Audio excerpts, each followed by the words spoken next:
एक चाय लाना।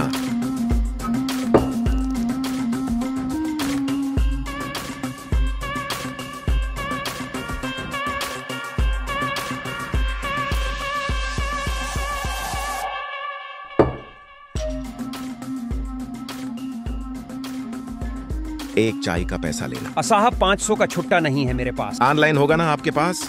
फोन पे? नहीं साहब। अरे जाहिल हो, स्मार्ट बनो स्मार्ट। ये दुनिया स्मार्ट लोगों की है। सर क्या आपके पास ये वोटर आईडी कार्ड है?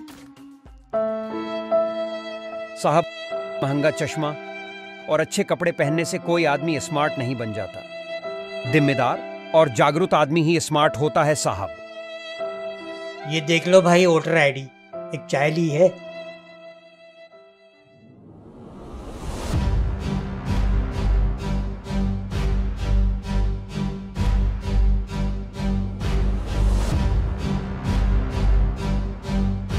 साहब महंगा चश्मा और अच्छे कपड़े पहनने से कोई आदमी स्मार्ट नहीं बन जाता। जिम्मेदार और जागरूक आदमी ही स्मार्ट होता है साहब। साहब महंगा चश्मा और अच्छे कपड़े पहनने से कोई आदमी स्मार्ट नहीं बन जाता। जिम्मेदार और जागरूक आदमी ही स्मार्ट होता है साहब।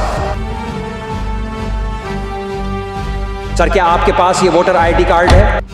सर क्या आपके पास ये वोटर आईडी कार्ड है? भाइयों आज ही अपना वोटर कार्ड बनाइए। और हाँ, सिर्फ वोटर कार्ड ही नहीं बल्कि वोटर लिस्ट में भी अपना नाम तलाश लीजिए। जिम्मेदार बनिए और स्मार्ट भी।